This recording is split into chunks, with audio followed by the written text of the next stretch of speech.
no no pay moto na sem no edu be bia be ode ebi so nya ode na ne anya ode no ewura mu na oye na de be ode no ne de ube filie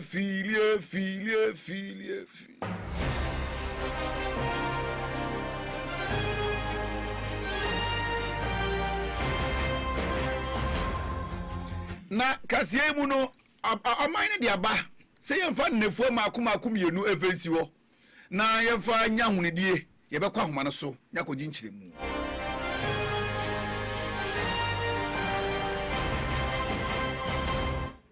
na yebewura mo na police MTT de wa apade nche puye man simu chemje so mo de nche bia ba wo mo de ba he wo ka da twie e wo mpatem ha imu nkomo wo ha na brother Kwame na Afenyo Markins ene ewo mrahye bedwafie no wakasa pa efa ninua ana no ma mo che ye de ma woni a wo ho kaaye abrasuyire ebaaye no emu amane ewa ha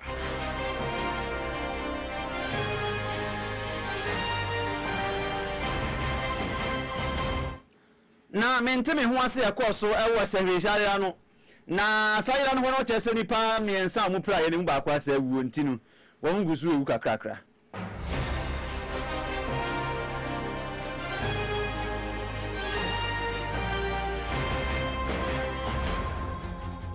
na timemfu wo mokwa wo kasasa twini bi ada ho aye ogwo nkwanta enti mensin krache eni empia wo ho ama wansana ba so a wo nyina so obewu kakra nkrasa Honorable Governors Kwame Agboja and Oyeso for her contemporary so my Ganamu. Now when I'm a wobonsra a buying big push agenda war you know.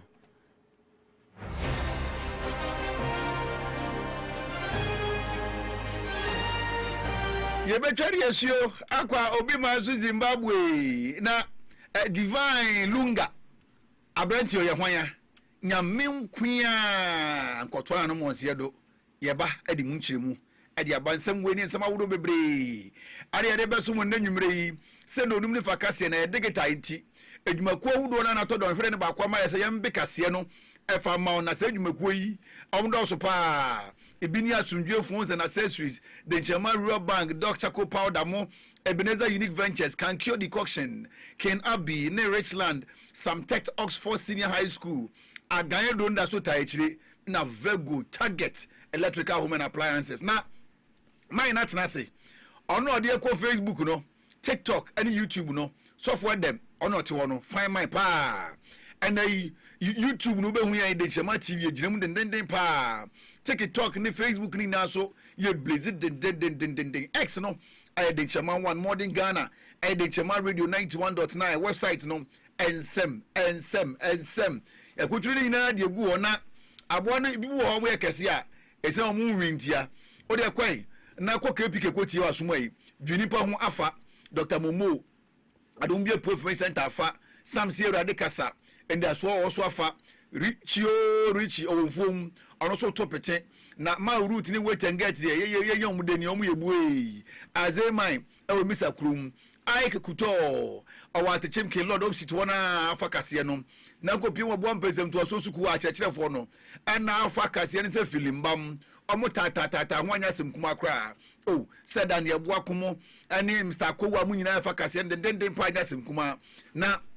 flash phones fom Chanel cash collections abne chano no na tab no girlfriend no ye nyina girlfriend adan tab no girl na me here asumye phones phone station omu nyina fa kase yumre yi ye som kase kwan so ho ne ye me koba jesi kakeku anyway me name captain Ohene ejekum tabono kase ri nchiremu eblezi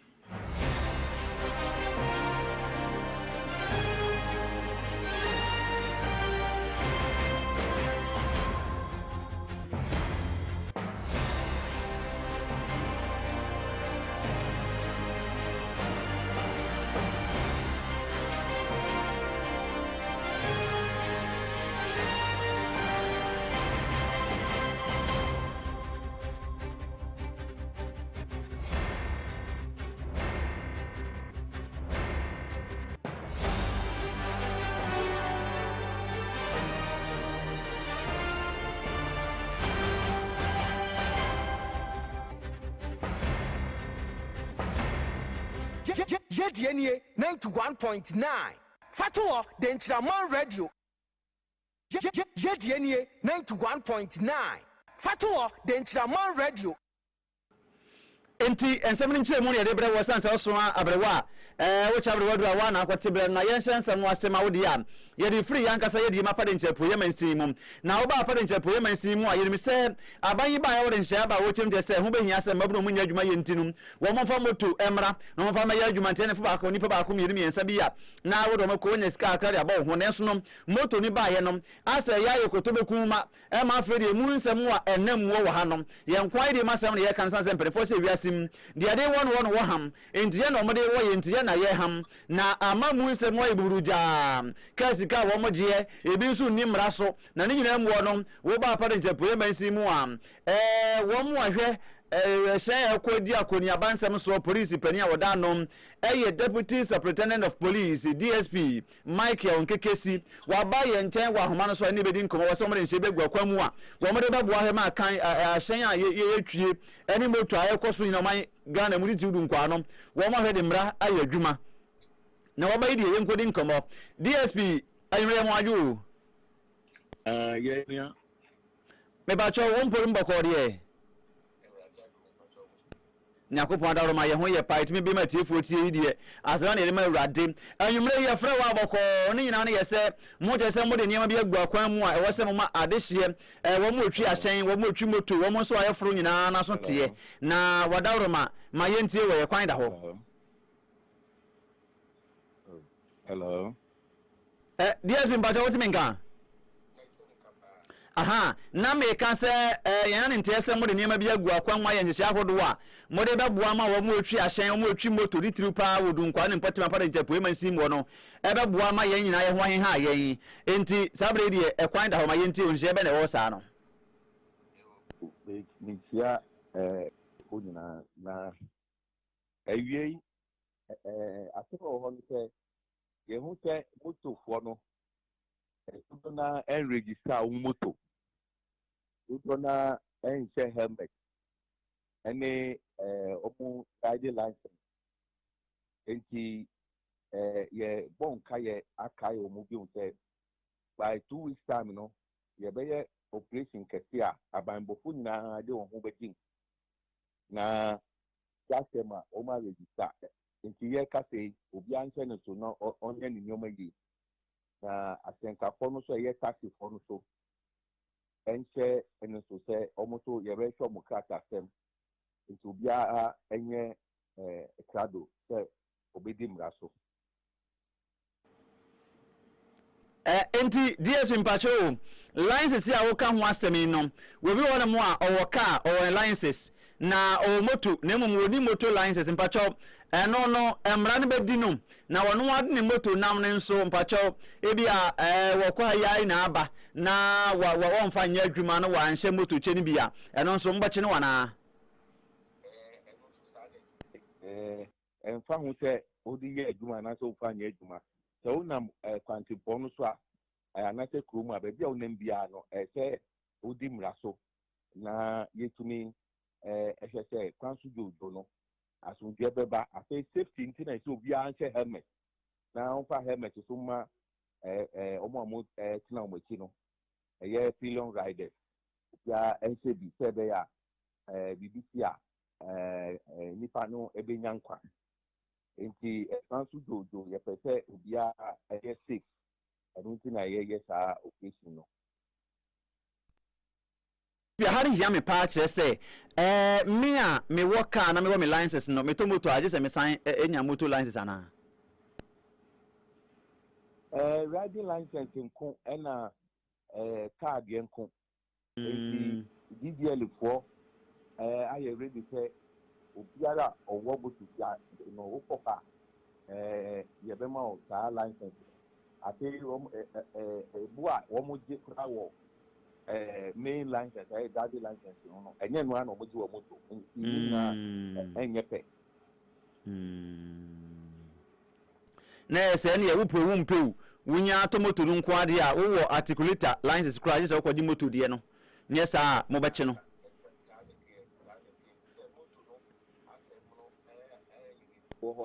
efisɛ yama obia enya ho entity a ɛmfa nso sɛ wonyi kaa ka ebitumi aba sɛ ube yisu moto na when yisu no yi nti ɛsɛ onya ho ntiteɛ na onya ho license. ɛne yɛ DSP yɛnsane mmra ɛfam hɔ aha ne hia no yɛbisa sɛ anyɛmbia no wɔn a etwi moto no woba YouTube ɛna afei no TikTok no so abon sɛ sɔfo dem wae no nyinaa wɔ so kama wobɛhu sɛ nkɔfo de etwi moto kada pa obi asɔre henu nso obi hu bɔn enti no yɛbisa sɛ moto fair no mpakyɛw ɛte sɛn wɔ ha na riders na omu twi ne nso sɛ obi na auto moto na man wɔde yɛ adwuma ala kakra wɔn kɔgye licenses no deɛ na wɔbɛhia wɔde bɛkɔ akɔgye licenses no nhyɛ wɔ ho no yɛ sɛn na fair na wɔn gye ne nso ho asɛm te sɛn ɛwɔ apparent ayi si ase fair ne deɛ ɛnyɛ yɛn ne ɛsi sɛ fair ne deɛ deɛ yɛnim ne sɛ taxi drivers wɔ ɔmo wɔ fair ɔmo gye baasa o sɛ obi nfa nkɔ baabi ɔnfa moto nfa nkɔ baabi a ɛno deɛ negotiation ɛyɛ a wone no ɛyɛ na wotumi ade wakɔ asomdwe mu na mmom in terms of mmara a ɛwɔ ho deɛ yɛn na yɛhwɛ nti yɛbɛhwɛ sɛ obi abɛhyɛ helmet riding license na waregister efisɛ moto no bebree wɔ hɔ a number ɛmmɔ ho ɛyɛ number plate nti ɛno ne mmara a ɛwɔ hɔ yɛhwɛ sɛ yɛbɛhyɛ mu kena na obi atumi adi so. Nienti ana meka lɔre fɛ deɛ menim sɛ nyɛ mo adwuma no nanso yɛnim sɛ bɛwie akyi na akɔyɛ penche kakra menim sɛ bia wofiri do nkɔ asoro kɔ kadadwen yɛ 5 cities wofiri do nkɔ asoro kɔ mmradan yɛ 10 cities wanyɛ me saa na akɔyɛ penche sɛ ɛba ne sɛ atwa bewie mu amonim ɛno ntina na mebisa saa nom afei yɛnhwɛ na ɛsɛ ɛwɔ sɛ wɔn line sese na wɔn ɛma moto numbers ne yɛ adwuma na wɔn nso so a wɔn ni helmet ɛne yɛ obi nso wɔn ma ɔwɔ helmet ne bi o nso DSP wɔn no na ɛhyɛ no wo a wo fo ne deɛ wɔn fa nhyɛw mpatwa no so mmram sesɛn mmara nso sɛ iwɔ mu nyinaa obiara a ɔbɛtena moto no so biara ɛsɛ sɛ ɔhyɛ bi ɛfiri sɛ biribi si a ɛno a na ɛbɛbɔ wo ho ban na moto no ankasa no a wɔmde yɛ commercial work no mpatwa nipa dodoɔ sɛ na mmɔmmra no kyerɛ sɛ wɔn mfa nipa baako pɛ ɛna ɛbɛtumi atena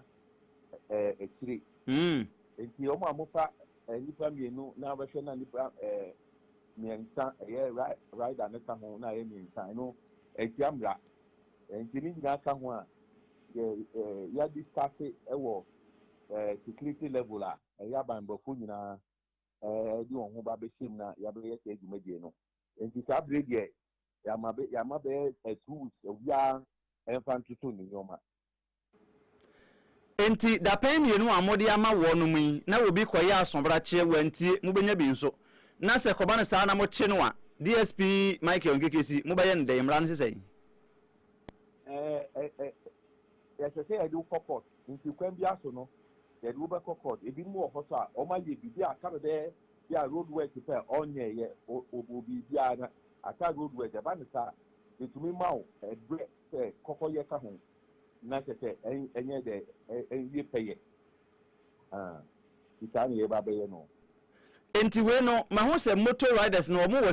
station a ɔmo gyinagyina ɛna ɔmo wɔ mpanimfoɔ nsa ɔmo da ɔmo ano mama wɔn aso ate na station nso mo de nkrataa bi kɔ hɔ ana deɛ ɛka no radio so yaaya na mo hwɛ sɛ wɔn betumi ate aseɛ deɛ wɔ mu ne sɛ ɔmo a mo yɛ association fɔ no deɛ yɛafrɛ ɔmo da no ɛnkyɛeɛ na MP ɛne road transport officer ɔda mɛnsina no ɛfrɛ wɔ mu etu wɔn fo na yɛsan so ɛkae wɔ mu bio ansa na saa operation no ayɛ dɛ aba so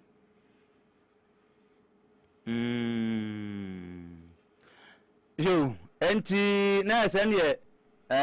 yɛde bɛsi wɔ ha DSP na mmerɛ kɔ dapɛn mmienu na mode ama wɔ mu dapɛn mmienu mpakyɛw dapɛn mmienu no ɛhyɛ ase dabɛn na ewie dabɛn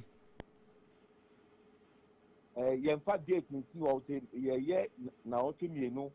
nkyerɛkyerɛ ne wie a na sɛ nkaebɔ no wie a yɛ abaabɔfo no bɛhyia na yɛde date asi hɔ anaasɛ period bi si hɔ na yɛtumi adi saa adwuma no ɛnyɛ dafo daa. Yo, any DSP bibia ni hobi mdi ade besi ha nwumre na nyame ya domo a adekye yɛbɛhwɛ ba bia de bɛfa. Obia so engine ni speaker ɛyɛ taxi follow. Omu engine omu speaker na omu fa ho hyɛ association na etumi ase. Ebi sɛ ɛno na ɛbɛboa me yehu sɛ obia ɛyɛ lɔre fɛ a ɛfata obia ɛni kwa sɛ ɔgye deɛ ɔpɛ. Na DSP wele kami jawo mo wakɔre yɛn nkɔmmɔ na emu anase bia bɛbom nti no mimbisa sɛ yɛwɔ nim sɛ kuro mu ha no baabi hɔ no mu a ɛyɛ one way ayɛ hɔ no yɛfa hɔ kɔ yɛmfa hɔ mma enti no wobɛhwɛ no na wobi di moto nam hɔ ba tu nyagorɔ ɛna bi nso hɔ ma bɛhɛ no na yɛ kɔntɔnkrɔma meka kɔntɔnkrɔma no a mekyerɛ sɛ yɛ run about ɛnso woduru hɔ a biribiara nkyerɛ sɛ hɔ no yɛ run about mpakyɛw ɛno saa no deɛ na moayɛ MTTD commander yi moyɛ afa ho na aboa ma ahyɛn twie no ayɛfo wɔ yɛn mpɔtam ha saa. Ɛyɛ road sign ne deɛ ɛno yɛ road engineer na adwuma nti sɛ meba yɛ ne road engineer ahyia road signs ahodoɔ a ɛsɛ sɛ ɛyɛ adwuma nyinaa no yɛde ahyɛ ne nsa a ɔba bɛyɛ ho adwuma nti ɛno deɛ ɛno yɛ road engineer ne n'asɛdeɛ sɛ ɔbɛyɛ road signs ɛwɔ mpɔtam ha nyinaa na obi atumi adi so. Aba ne sei no mmienu so ayemia nsa kɔ na nsa aba ɛne road engineer mo ka ne ho asɛm mo ne ntrase na mo ntu saa na mo no sanse mo so mayuma bɛyɛ fo a agye sɛ ɔno so boa mo sanse me ha no me nhyɛ dan hunu bibia a kyerɛ sɛ aha yɛ one way udu ya kɛsie mu a one way kɔ presby wo bibia ne ho kyerɛ sɛ saa ɛna kɔntɔnkrɔma so nso bi wɔ hɔ no mu a te sɛ bi a deɛ wɔ isi hɔ sei no na ɛsɛ ntwe ne hɔ no wo nhyɛ dan hu me bae no me hu sɛ no ọma yɛ different ɛna ɔmo kɔ twitwa yɛ ɔdwa kɛseɛ mu hɔ eti yɛaka so ɛde esi dwa sɛ mpanyinfoɔ nhyɛ na road engineer ɛntumi nsa nyɛ no foforɔ ɛnfɛn sisi baabi a ɛsɛ sɛ yɛdi si nyinaa afei speed ram ahodoɔ so ɔde ne nyinaa so ayɛ dɛ akaka n'adwuma ho a ɔba abɛyɛ. Okay, and Deputy Superintendent of Police Michael Nkekesi anyumre ye beda senior de west ha bibia ba bi me besan ba ho. Okay. And DSP Michael Nkekesi ne ko di enkomo na anyumre ye da se pi nyamenka ho DSP wo shepa de wan tutu moto utwi ka wa de tripa ye moto mpache wasema ye kana no nti wo ho a na wa ya hweyie na da pam yenu moto na ekura na wo de koba no one line sese ɛna wo anso kura no woni driving license ampacho kɔ na kwaji bi na nyɛ saa na otumi no pɛ wo begya twi ane yɛ free MTTD fo yi hɔ na yɛ san wo fie ha ya san sɛ sabi producer yɛ bodam kɔ yɛ bodam frifie enti fie nkɔmɔ no bɛdɔɔso acha abɔnten so deɛ enti yɛ bɛsa kwa ɔma no so ne yɛkɔdi nkɔmɔ wo nyinaa yɛ awɛ yɛ agyatum sɛ nansan mu nsuyire ane ade a ɛbɔba ɛha adwene paa enti kwame aban ade aba sɛ nyame adoma afiada ene memneda yɛmfɛnsi hɔ na yɛmfa yɛ national cleaning exercise na yɛbɛkɔ anwa no so na yɛne yɛwura Godwin Gombian di nkɔmmɔ ne yɛbisan sɛ yɛafɛ mu ha sei no sɛ na nhyehyɛ ne teɛ na ɛbɛfiri brɛbɛn akɔka brɛbɛn sɛ sɛ yɛnim sɛ afiada deɛ ɛyɛ busy ɛwɔ kurom ha ɛdwadi da kɛseɛ paa na yɛde akɔhyɛ fiada no memneda saa no ɛbɛboa na ɛbɛboa so a amanneɛbɔ no te sɛn yɛkɔe na ɛne ni kɔmmɔ yɛwura gɔ mmea ɔteme nka ma adwoe na biribi abɔkɔɔ yɛwie o national cleaning exercise yɛba so fiada ɛne memneda yi adwenepɔ bɛn na ɛtɛkyirɛ a ɔwɔ sɛ yɛnyina yɛde ɛho hyɛm yo ini wamida wase mame ndika ina chia obia no ye listen da chama radio listeners na yes akisa aya nyame ya duma ɛyɛ Friday and Saturday ɛyɛ mampanyi ɛyɛ His Excellency President John Dramani Mahama wɔhyɛ Friday and Saturday say yɛmfa na siesie kurom sɛna ɛbɛyɛ a kurom bɛyɛ kama ɛnam sɛ bebi bebree hɔ flood no yiyɛ as a result of flood no yiyɛ flood so ɛne efin so ɛna ɛnam nti ɛnam sɛ efin ɛba kurom no ɛsɛ sɛ yɛn get rid of efin no sɛna ɛbɛyɛ a yɛbɛbɔ yɛn ho ban afa yare mu te sɛ typhoid te sɛ cholera te sɛ dysentery te sɛ malaria you know sɛ ɛba saa efin no flood no ɛyɛ di nneɛma bebree aba ebi mu bɛpae ntontom ebi mu bɛpae mmoa bi a ɛbɛha nipa nti aban adi yɛ Saturday ne Friday ne Saturday Friday wei ya ɛne Saturday wei ya adi krata no adi ama ayɛ dantira dunkwa ha chief executive say ɔno so area no ɔno so mbɔ mmɔden na ɔmo nyinaa the whole town nso no ɔmo sie nti no kyerɛkyerɛ no ne sɛ Friday no ayɛ Friday wei ya institution biara a ɛwɔ dɛnkyerɛ man ha institution no ni ɔmbɛyɛ ɔmo ankasa internal clean up exercise for instance police force say no police for ɔmo bɛyɛ clean up exercise awɔ ɔmo offices sɛ ɔmo gutters mu ɔmo bɛsiesie ɔmo gutters mu saa ebi efin bi na ɛwɔ hɔ na ɔmo ayi ne nyinaa ebi ntintan bi wɔ hɔ na ɔmo ayi ne nyinaa ebi bɔɔla bi wɔ hɔ na ɔmo aklɛɛ ne nyinaa na yɛfa no sɛ immigration office anaa nursing training college ɔmo so nyinaa ɔmo bɛsiesie hɔ na make sure sɛ efin biara a ɛwɔ ɔmo institution no they get rid of all ɛna again deɛ na ɛso council all institutions schools no nyinaa Friday ya ayɛ day yaban yɛ no sɛ yɛmfa na siesie that is institutional clean up exercise nti no ɔmo siesie saa so a ayɛ environmental for in the name of Minister Chief Executive Honorable George Anani Kroma we're making sure say yɛ standby yɛ provide all the means sɛ obi bia ɔbɛyɛ clean up bia yɛ nwura to hɔ nwura bia nka fom yɛ bɛsesa nwura no nyinaa from A to Z nti na sɛ try Saturday no institutions no nyinaa ɛne kurom no nyinaa yɛ nyinaa baba bɛhyia wɔ dwɔkɛseɛ bio na ɛsiesie dwɔkɛseɛ nyinaa efin wɔ sɛna ɛbɛyɛ a yɛbɛbɔ yɛn ho ban afa yare so ɛna again no yɛ areas te sɛ Barria te sɛ motel te sɛ Accra town te sɛ Sofokrom ɛne other areas a na flood no yiiɛ no ɔmo nso bɛtumi asiesie hɔ awɔhye hɔ abere a ɔmo nso siesie ha wɔhye hɔ kamakama no yɛso fiti Saturday no so akɔ yɛbɛstart disinfestation ɛyɛ municipal chief executive wɔ allocate some reasonable amount of chemicals it is a baby biara flood no yɛbɛsiesie hɔ nyinaa yɛbɛspray hɔ nyinaa mmoa tenkete ɛmbɛwi nipa basabasa anga na ɛwɔ nyinaa ɛbɛfa yare ama yɛbɛ make sure say we will reduce it to the maximum level and again no so ɔmo a flood no yiyi ɔmo no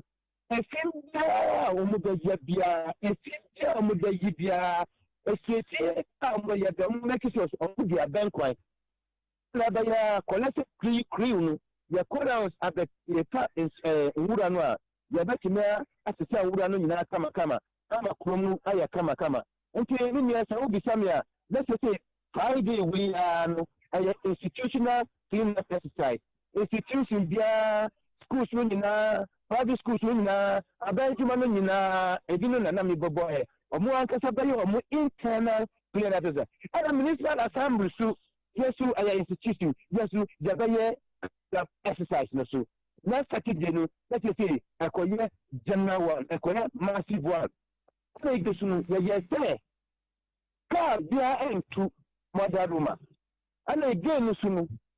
sɛ ɔbiara ɛmbie yɛ 6 a.m. 10 a.m. 10 a.m. sorry. About 10 a.m. no pɛ sɛ mi ado by then no na yɛ wie obiara taxi biara bɛtumi akɔ car biara bɛtumi akɔ ɛna obiara bɛtumi aba ne dwuma mum ya kase car bia na entumi ko ya wa cars bi and they are exempted. For instance, police car bar say enchum security force bia car bar say enchum media car bar say enchum emergency say enchum ambulance say enchum but obi bia obeba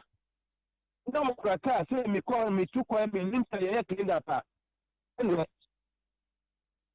for what you da because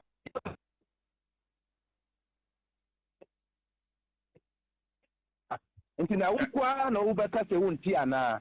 Mr. Gomi Altemenga Mr. Gomi Altemenga yenwo nyame adoma afiada ye nyina enim se du nkwadwada na waka se eye institutional no edwom de ne dabe na ebe ye na ne tosu mienu ebreben na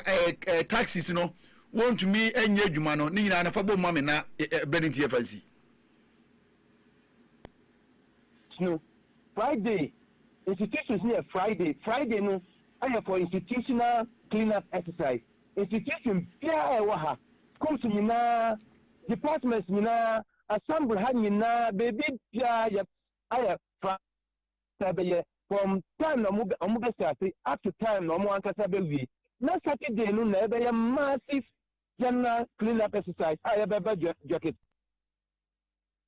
to 10 a.m. And again, no car behind from 6 a.m. to 10 a.m. No, apart from emergencies, media, securities, and other sick persons, they are exempted. But apart from Unkopon and Mibuboy, to say fire service from Beba to Petum, Umbesumia patrol, police force, security agencies, no ambulance, no, and if there will be emergency wayari. But apart from that, car behind this is 10 o'clock and no pa. You are starting from 6 o'clock and no pa. Car behind to copy 10 o'clock and no pa. And you know, now be some year, that's an 8 year. Yo, you're right. Ever that's in your maybe be actually I ever say about you. Mr. Godwin Gombian, or no, and it me attending Kanyumri, FA and CCA, ever cause Fiada.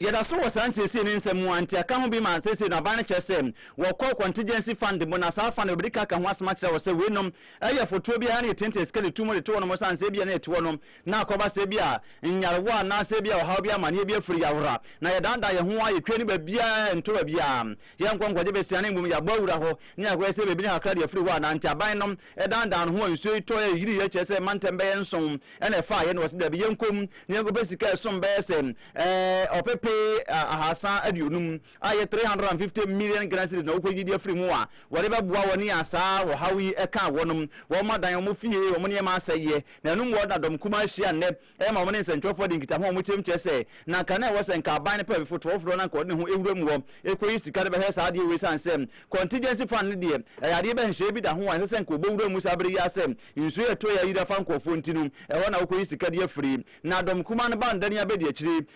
honorable Patricia Piaji mama partner no one gemu a won central for ekasaye. One conclusion was to escape. If the contingency fund remained under attachment and could not lawfully be assessed, then the emergency disbursement could only have proceeded through another public account. In other words, when the approved source became unavailable, an alternative source appears to have been used. If that is what occurred, then Parliament was never asked to approve the alternative source. If the 350 million cedis truly came from the contingency fund, as you told the nation, lay the records before Parliament and prove it. If it did not, then tell Ghanaians which account was used, who authorized the withdrawal, and under what law. One conclusion is difficult to escape. If the contingency fund remained under attachment and could not lawfully be assessed, then the emergency disbursement could only have proceeded through another public account. In other words, when the approved source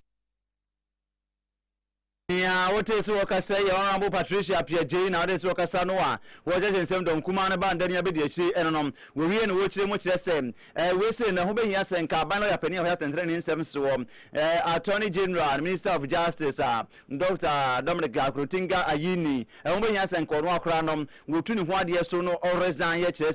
women in watches, and I'm over to a moment who is a scandal free contingency funding one, and Yanamopa, I was not Kebanesa. The Attorney General's letter speaks for itself. It directed the Governor of the Bank of Ghana to give effect to the release of funds from the contingency fund, notwithstanding the pending Ghanaian proceedings. Yet the Ministry of Finance subsequently announced that the 350 million cedis had been released while the court process remained unresolved. The unavoidable question, therefore, is how did the money move? Any competent Attorney General could have secured the lawful release of these funds within 24 hours by moving the court, disclosing the agency, and letting the judicial process work as it was designed to. The flood victims of this country deserved the Attorney General. They did not get him. The minority caucus accordingly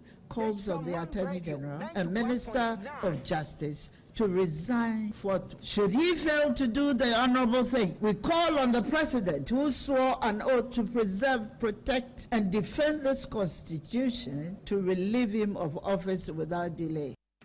Na owiya ana honorable Afenyo Kwame Namakins ono ayedom kuma no ba no dani ade to aso say he mama patwa kase wi anyabotram to menkasa na nse bi hadwen ni nyina ne se na nse beto dwa awawra bo atimemfo a wo enkrampupuni mantem subran bantam a toye na yiri fa nkofo se nkofo japade ye wa ye wura jondoma ni mama se okuska ba ade ama atoye ntem aboafo se won hwe na won ma hun nyinya kakra nkra na won ya won no mo bi asese no ne fa mpiapia mo afia hwe ni mu a akoni a ofo so cheska no efirisu asisu futuro wo hu ha adwene pa amoda no ahye maka bebre se du bebi ene biza ya noa ene indomi ene ede matimemfo obi a ne dan isu afa onya bebi na okoma ne biza ya noa afenyo kasa in families. We saw him in the air, we saw him in the helicopter. Mr. Speaker, those who lost their lives, we have not seen any government official reaching out to them, their families. Those who lost properties, we have not seen any action from government. What we know is that the president was comfortably in the helicopter in the name of surveying, finding out. But Mr. Speaker, the people who suffered are in their homes. The people who suffered, Mr. Speaker,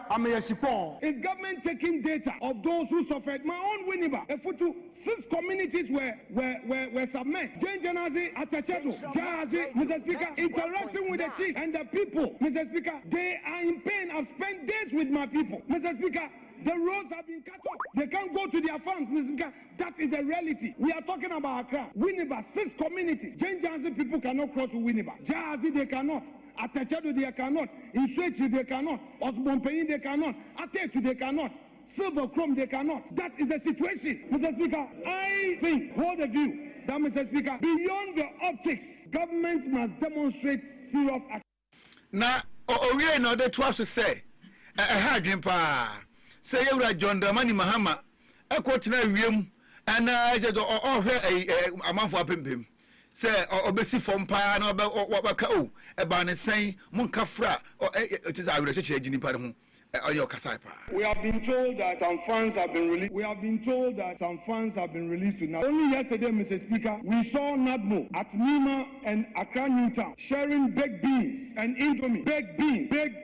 Mr. Speaker, at Nima sharing baked beans and Indomie. When, Mr. Speaker, people have lost properties, Mr. Speaker, they need rice, they need maize, they need oil, cooking oil. Mr. Speaker, they need government to intervene to restore their businesses. Mr. Speaker, then, Mr. Speaker, we don't even know how they procure these baked beans. Mr. Speaker, people need blankets, people need mattresses. I don't know the exercise and where the amount come up. Now, you really Felix of Osukwachi, or no, a young Kutamundi before, and the Maya John Domani Mahama, not say Abba Fino. I feel you owe Kasa too much. Nina saying, aba ne sen ana wo de edu jondamani mama besia e horo no saa e fa so bia ni so brafom na oye mampani takes full responsibility and therefore will do what is right. But even as he has attempted to address this problem, some very bizarre narratives have been made. Mr. Speaker, for instance, it has been suggested that because the president was on a helicopter to assess the extent of the situation, he had done something wrong. Mr. Speaker, the president did not go for a jolly ride. Mr. Speaker, the president was not in the helicopter for leisure. As president, he needed to take firm action. And the way to do it is to see the extent of the problem. Mr. Speaker, there are those who, for political reasons, suddenly believe that by merely going to one or two houses to shake hands, they had done what was right. But the responsibilities of a president are far weightier than that of an opposition leader. You see, there's no room, Mr. Speaker, there's no room for that kind of misguided politicking in this discussion. People have said it here. The Honorable Member for Ifia said it. Honorable Kobi Dako said it. Mr. Speaker, the amount of rainfall that we recorded last week or so was 140 millimeters in 1 day, 13 hours. In the whole of 2024, only 56 millimeters of rainfall was recorded. So it is only logical that we are going to suffer a deluge. So those narratives must be expunged. There must be no room for such illogical conclusions. There must be no room for such misguided politicking. Felix Ofosukwachi. Honorable Kwaraminta Kando ena wakasa wa hayi wadensima tudwa na ye ko won wana bato mpesua so wo se bia boso ne mpatem ho ma sanse ko duru ho mo a ho na ko ba se twafo hene ya wo sahwi sayira no echem je se ampa awie ya na no mentime ho ase esiye enrada wo se sayira no ho ma ko ba se posifo ani timamfo di frames na etuo su ye manikiki ni pato from electric kikibi ewie je ni pam ye no tim keja won wawu na didi mu ama na wie yi wo mo san chem chese ba ko nso wo da ho mo sa wo de nom kakra medidi ta kakra sa wo hu ansa from kasa ho won kasa biom di sabra make se wono nso kim wawuo e ma wo konto mugu so mu kakra sa se nkokwa se be nkoyare atesi mu wonom na no na twafo hene chem chese no kure ne yeri aba ne de ano aye dintim panfo hwe entu mu anamo san se anamo aposifo ba mofo betu ye nom enye kura na kan bi me Honorable Kwaraminta Kano chem chese wono wa wodi awaje nsem kwama wono masaka chiro me se wo nya ntobas na asem ne de wo mbe mu hwe mu pa kafra wo ye nkumkuru na nso ya awaje nsem manunti wo mu nso we mu ansa. Before I answer the question, if you may indulge me, I would want to use the opportunity to commiserate with the families of the people who lost their lives in the shooting incident at Seshi Sairano in the Graboso constituency. Honorable Yabuama, Mr. Speaker, listening to the minister? The Speaker, that was unfortunate, and I only hope and pray that the law will take its own course. Honorable Kwaraminta Kando ena ode se okasei ani everyone na yembese nko twifu atimu kwa na twifu atimu kwa no timemfo ho ena ekiremu na nsensu bra ne yeto ide ha adwini o aha adwini papa papa ni nyina ne se atwini bi eda ho aye bridge kesie bi eda ho ehie ma aka ketekete sa no mabashu no woni anya aka ne de ne yefa so ene ne ya bia woni akutagita kutukutu femfem wodi be fa so twen wafa ho akọ ba pa se lumpo no wo kiremu azi akama bedi dem aye krak abedi de akase enti akoye owuo nkwanta enti se timemfo ensu amfre mesin krache na wanfre bedwaba wo ho na wansu amfre mpanimfo a hwene yi a na daachi asem kase bi ana ba beto omo ane wo kasai pa a kiremu a wontumi nya hwe wontumi ko beebi a enti mpanimfo emna won pipes kan say ya bridge ne dia asai so nya ne asai free tete ka say twam atoda kwa moto tumi nya accident ni pa wu ni ade ka kra tunya betom ni pa tumi awu enti moto de ya sra mpanifo so mo mehwe kwan maye no mo nya bridge ne maye esan kan ya ka mo nyina ya ntimi hwe mani pa enwu ansa ne ya kase ye hu ya nka so na ka achi enti dia be kan ne so mo mama ya bridge ne ya so yakoma pa yeyam efisa me maami to ha ya no ko pa diane de be fie ne ya so nya bidi atoda kwa de me ba ke twa kwa na biam tumi hyehyeme wudu ya da ka bo hu sa kwa na yam hyehyew enti de me kan sa baye ya sra twa ne ba hyan ne yesu ya sabi na bridge dia sai ya gina ha nyina wo hye ya chi adom na gu ya chi ya yam hyehye to the sense wo gina ha na sa ka bo hu sa ho a ya gina ha ya kasa nyina ya very dangerous isu ya gina bia ne abre ne ane ya ne wo ka bridge ese ya che efabu enti so ye new driver na se wo ba na se bia wo ne ka bi bonsa ho kra wonim se efabu a wo betimi atom enti abi ne dangerous pa na wo hwe from to fupra so to for atimukwa aguna eye we ya ye kro mo atimukwa no hene muani mpo wo na so hwe ma hene krom na bridge aye se na se ka be bonsa ho na ebetom na nkwala kra mpo ase fomufo fa ase na se pani bi kwa fo ne bed na chi na oni ne mutwe na se opatro betimi atom na se nsu ayiri ye kra fa bridge su kra memu krake ye nti a bridge de mfata ye kroi du kwa fo ekọ omo fa ha kwesi du kwa e fa kumasi na bridge ya su na omo fa ndani omo ani na omo mesha yen Entitimemfo na wate omo anu disem na omo nua brepa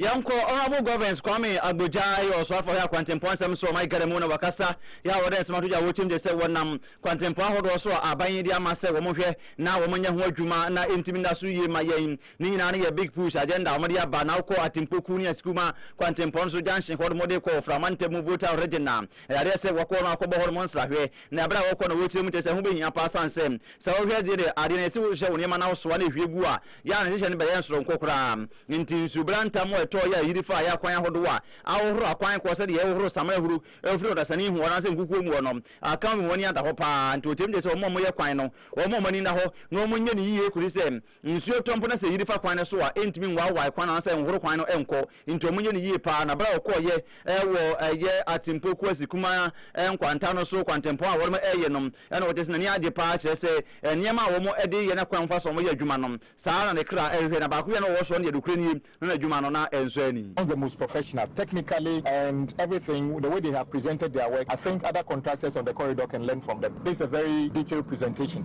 Even without going to the site, you can tell from the way they presented everything. And in fact, one thing we've been asking contractors to provide, which the previous contractor didn't provide, is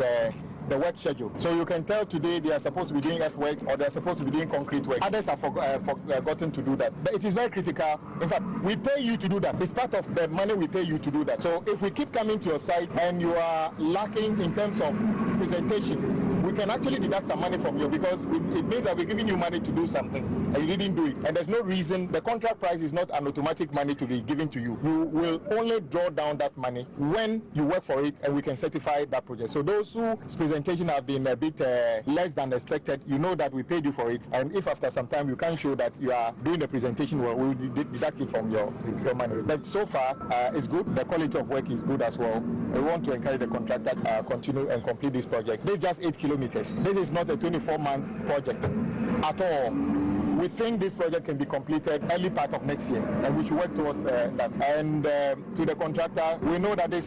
your capacity is bigger than this. If you have any intention of working beyond this, then finish this project way ahead of schedule, so that, as we said, the next phase of Big Push, you can't be sitting on some jobs and be asking for new one. In fact, we are even Now, what so say honorable governors Kwame Agboja. Asumdie phones biaya boys na to phones wo hopa example phones no papa ebo no o de ma otufo bo pepepe phone de efi iPhone 6 ko iPhone 17 Pro Max ni na obeja bi ato ho na de ba boys ni je ho pa ne girls ni je ho e ma me mu mpanifo omo ni je ho ne se oba na bi ope phone ato sika na nso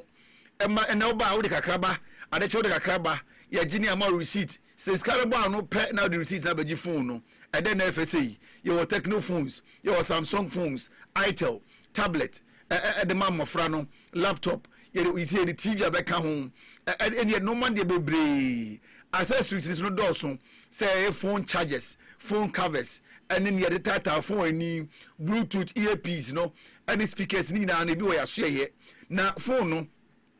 say bia ukura bi dada na ho atochima momodi na fabra ya so ye san say ye be repair phone kama pa adi amawo e bia lock bia beda phone so o say flash phone so ma wa ye bi e wo ho asoade amienu ba ko anakese pa no e wo dunko ajakesie mu ye wo abaya echire wo pe ase wo e de butu obo say atro asumdue phones and accessories na okopie mu de to so mienu na sani ase wo o sani ase wo a obe hu se kane no ye ni old Iron Fury station no ana edi eni muhwe abrosan na etoso miensa no ohunu na yeni suro ho ana eni ase ho ye wo mfimfini de no ho na ebutuo ho na flash ni nyina so koso ho frɛ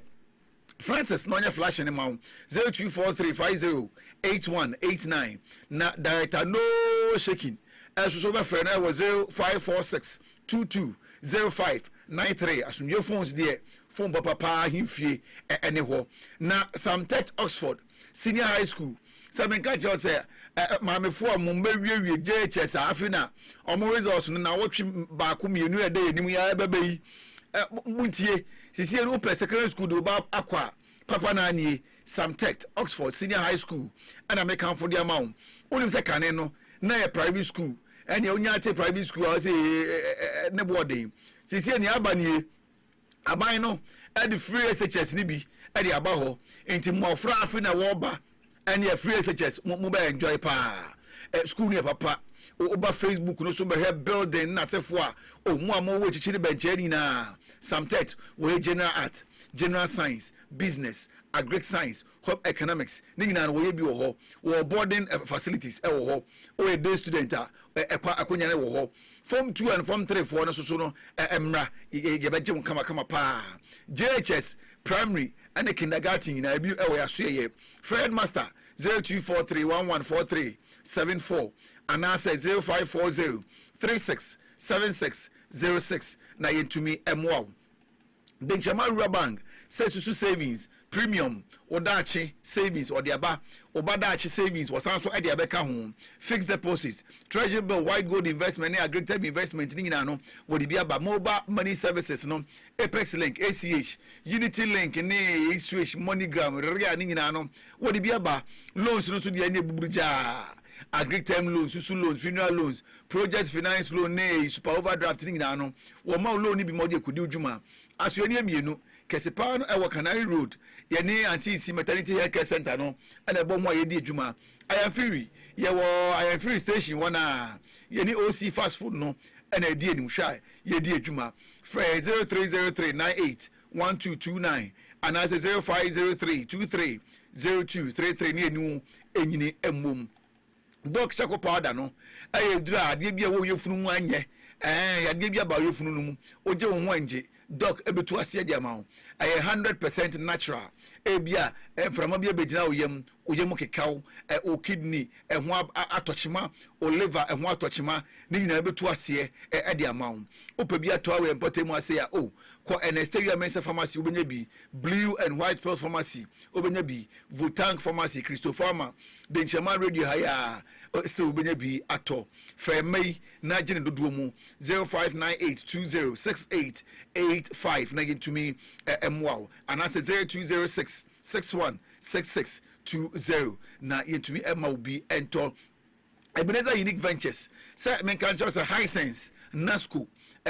Neon Nexus Pearl home appliances ni na no ebi ewo na so ye say fridge chest freezers TV air conditioning ye ka ho ni na fufuo pounding machine any decoders no DSTV multi TV ni na no ebi ewo ya so ye ope papa na to a ya so ye de mo tufo bo kra makomra duduo mu so emra dunkwa no fe ye wo opposite community center no ye de die ni mu hwe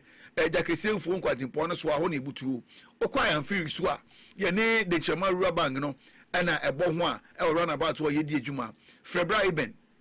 I was 0549657025 na Ebenezer Unique Ventures to me MY ba ko gini wakase ni mo say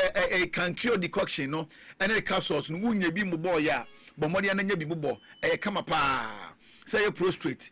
na hawo o Johnson no Johnson maye famous tie maye can cure pa o Johnson na mo pa mi no se mba wontafo hwe yade na wo yade yade drobel to yade catheter to be mem onu adro ni bi ase betu kra ade amount usisi wa chepe kotodwe eya oya pe can cure decoction no na fa capsules ni bi bosso ebetu ase ade amount ade bi a ye memasam de jina so pampe enya sem kuma can cure ointment no so ba say honam be kama pa de can cure ointment bia honam kekaw udare wi a na wudwe ho enye candida yi how pa adeɛ bi a yɛ mu sansan bi wɔ honam ani nyinaa no kankio ointment no ebetumi etu ase ama hyperton no deɛ ɛne deɛ ulcerfoɔ no ɛmɛgye na deɛ a ɛfrɛ no heart burns wakoma ho hyehyew ɛne liver problems ne nyinaa hepatitis A B ne nyinaa no hyperton no betu ase dunkwa ha sei opɛ bi atɔ a oba de nkyɛma radio obenya bi atɔ frɛ 0247 222 976 and 0242 175177 na fe yentumi emwa saa kwan no so na yekwagie ni awakasi no natapo no de yekɔ na ode yekɔ no mama oduane ndi mama oduane ndi Richland catering service as a jollof rice, fried rice, plain rice, any tomato stew no and now what you be at the amount now when you say bankuni okro stew and I say tilapia papabi ni na mobi edi kokonte ani abekwan and I say katekwan no obenya bi edi e wo aso ye fufuo de ene nkwan bia pabia no obenya bi edi wo aso ye now when you say local drinks no e hwa na sanso ye no say Sobolo and brothers and sisters obema bi anoma bibia no aye kama special meat pie obeye roast bread pizza ene ni nuanom no oye wedding inhyemudie bia engagement funeral ene ne keka ka ho nyina no obetumi aboa wo na waya order na ma frɛ nationwide order no woye 0541 192060 and 0542 195509 na yentumi ema oduane papa eni na why crowd na sami ko abranti ho yenko fa bumbra nti yenko ho we na ase twitwi ni mo beba sisi ni gidi akase nature man entertainment na tie chire on say we no ya kete we senya do wura na on say search atawale wanya invite o ezi okochira de University of Professional Studies Accra absa enti waso obe ana invitation no akochira de yes wakochira o ma de we know about music market how na be manim na e boy no professor je say yenko shout na munyini ni ana yenko ema wumfu wo be kwa maja ya de kwa ya bobbo no kura wa hampu na obi kwa akochira de as ntinu se no shatawole yare se wonya invite se bombra na wo mekire mrante won se ko university suapon mu nso a ya na talent dead wo ho na se mi se kwa me ko university an ke kwa akasa mre kamesa se mi mbuki ya yi o slim basta kami ko sua asa sa me na mi diga kakra na ja be na men de na ade na trust ye entinu wo ko kire wo mu anyum to ne asa ne adem wo mani su sa nom na wo mu de asua nte ba ne se branding and afi ni business of entertainment mo marketing mo brand sa ne manom wo do mu ko fam na wo mate wo ho asenti no mo chiem se we no wo hwe mu a na yes invitation no every vice chancellor Professor John Kweku Mensa Mawuto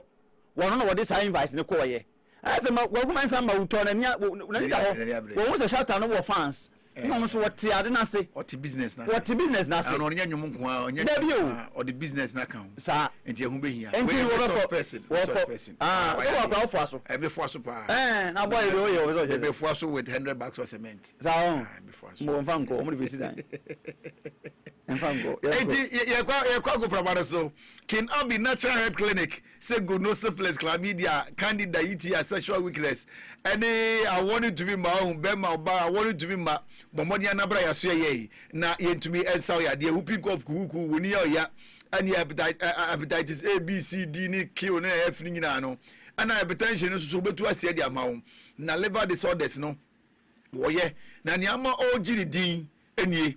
home care obeye bi amawo physiotherapy ana no mensa hwan yi ehwa na mekoye clinic on the wheel any online consultation nutrition aduane we na wodi aye we na wodi aye wodi we kan we hu abeboa oye ni nyina bi counseling obeye bi amawo for Dr. Kingsley Nimo 0243933472 and 0208621368 we chira kwan ewo atechem yewo Edu Brothers Dynamo any blue and white plus pharmacy no and ebo ho aye di yedwuma frey now complete healing and ye concern again dro no nie again de eno a na de ko pramano so san say wa dumi ansori nyina so a ebe ha dwen pa bema o se wo kire memma sem enanu mhia mi oluman bi o se again no na mi oluman pels o num ya brace minie ni kem den again dro no boa memma ne ma ne nyina mo ka kosoro pa enti wunya bi num yakopa bi num wo 2 minutes na wa sore so adwuma no koye adwuma no sa ochi koye adwuma no memma no num bi ma no so mfichiri ko no se enkoyi a untumi mfuru a agan na fulo no na ma libido no so afo akosoro pa ani ebibia donko ade ebibia wo ko bia benya bia to titiriw ani anesthesia mensa pharmacy obenya bi ato Nathaniel Boache chemist owo donko traders wona obenya bi ato Dr. Pasho Heba odi asuntum na fresa number 0244 718557 and 0241604702 yenyina so na kwa kopama so embrasisia agudie mu nsemi de Ntraman's force na territory. Okay, Simumre, and I swear, translated one seminar, some Baname said, yeah. Women shall say, oh, say, and check on us a waff corn, a man of corn, and also a bit to El Morocco. Now, we know a year 26th of July, and a waff corner, and on some kickstarting a maroon, if you will, a quick one cry. Women found run through the group stage, no, Nayantimi and Nante, Group A, Morocco, or Algeria, Senegal, Africa, Kenya, Group B, South Africa, Cote d'Ivoire, Burkina Faso, Tanzania, Group C, Nigeria, Zambia, Egypt, and Malawi, and Africa, some last group. Ghana, Cameroon, Mali, and Africa, Cabo Verde. It's when group D. And it's Ghana, your group D. You have your first game on the 29th of July. This year, yeah, and yeah, boy, El Casablanca. Intiano, answering some more if you want so air by the upper. And he said Chelsea so far, because some no more signing Giovanni Quenda that was Sporting CP, but no Oboloon or Hoisia the Eba, and it's in the year or the pen it's in Krata, so I was signing on Velino, and also it's me a cost of Kama power sign until 2034 and Giovanni Quenda assigned 2034 contract. I'm at Chelsea. And so Ebo Bukodiaba, and it's a Belgium and national team camp. What himself previously not almost a trainee. And some La Yora a year Marymount University. This idea about so much of FIFA, so more baby or more training. And so that a meet you almost stand and it's FIFA you mufiho na or the omo call LA Galaxy training center. Na someone so call na omo eku trainee ahead of omo quarter final game or some ebebon. Here we go. The Ebane se Manju assign a year Andre Saint million Ardons into and also but the same say Chelsea SM Manju debi no omo ton player na 10% sell-on clause and so no Andre Santos to Man United. Here we go. Over sign 5 years contract. And the Manchester United. Bruno Guimaraes a player at the Newcastle United. Yeba and so I catch Newcastle United sem Omunjano now on joining Arsenal elbow bukunum Emma the Meticran Arsenal prepare £60 million. And they are called Newcastle United. That I should say Omejatum na Abrantiano. Or also to me I join and on someone if you want so area by my home seminar so ever live on the German Radio 91 time do Serafini our famous from famous yeah genius mo you be kwama on it na Vego Target Electricals home and appliances and they kwama on it say bulbs are hodo what there o ni nyina bi metal box one way gang all gang cables ceiling fan standing fan fridge and a school bags ne nyeka ka hunu nyina no o ma obi adanse hu no ma de free sorment so akoka apono China doors obema obi atoma bibia na ekama school bags de any wholesale ne retail ni nyina no ba ye beton bi amount ade bi e wo jade ebebo ye fe no kitchen appliances ni nyina no ye benya bi aton ama hokọ old seat I am afraid old I am afraid package him na ho and I wo utu na kitu bi a Mines Gate ni say minie off I am for German road no only able to frame 0545 501710 and 0557 235569 makumakumra sa so na dodo mu ebetumi aba yenyina so ne kwama na nemra sisi a ne fa manfo kaibo ento so radio we there what the nchama man went ya 91.9 me pa cha uye kode ye ko Zimbabwe na woni a wote agoprama so nsem ase ene famous mu ene mbeya adwen se ukopie mu a abrante wonya mfiriche na maako aduasa baako oye footballer ye friend Divine Lunga na Divine Lunga yi osina kan ade ma Zimbabwe osanso esi akan ade ma Mamelodi Sundowns a South Africa na enano memene da ne kosi adayi nyame nko a oteneke mu twemu ina city bi on nemu a wo Hebrew ho bebi a etu akasa se dima yawo kosiada no a de ba chi meme de adwade yi dima yawo nyame nko a etuo no entumi anka no